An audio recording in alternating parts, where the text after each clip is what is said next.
బుద్ధిహీనుల మనస్సు స్థిరమైనది కాదని మహాజ్ఞాని అన్నాడు. మనస్సు స్థిరమైంది కాదు, మనస్సు శుద్ధమైంది కూడా కాదు.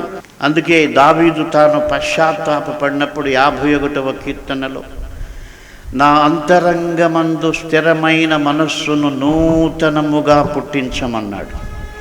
ఎందుకంటే మనస్సు స్థిరమైంది కాదు, శుభ్రమైంది కాదు.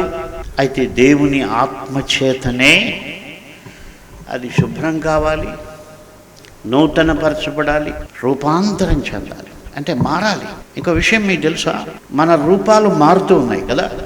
మనం చిన్నప్పుడున్న ముఖం వేరు, మనం ఎదుగుతున్న కొద్దీ మన రూపం మారిపోతూ ఉంటుంది. అయితే విషయం ఏంటంటే శారీరకమైనటువంటి ముఖం రూపాంతరం చెంది చెంది చెంది చెంది లాస్ట్కి ముడతలబడి మనిషి ముఖం చూడలేనంత అధ్వానంగా తయారవుతుంది.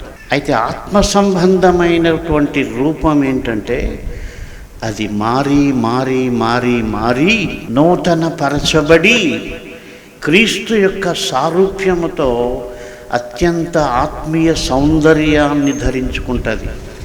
మన యొక్క మానసిక స్వరూపం దేవుని వాక్యము చేత మలచబడితే.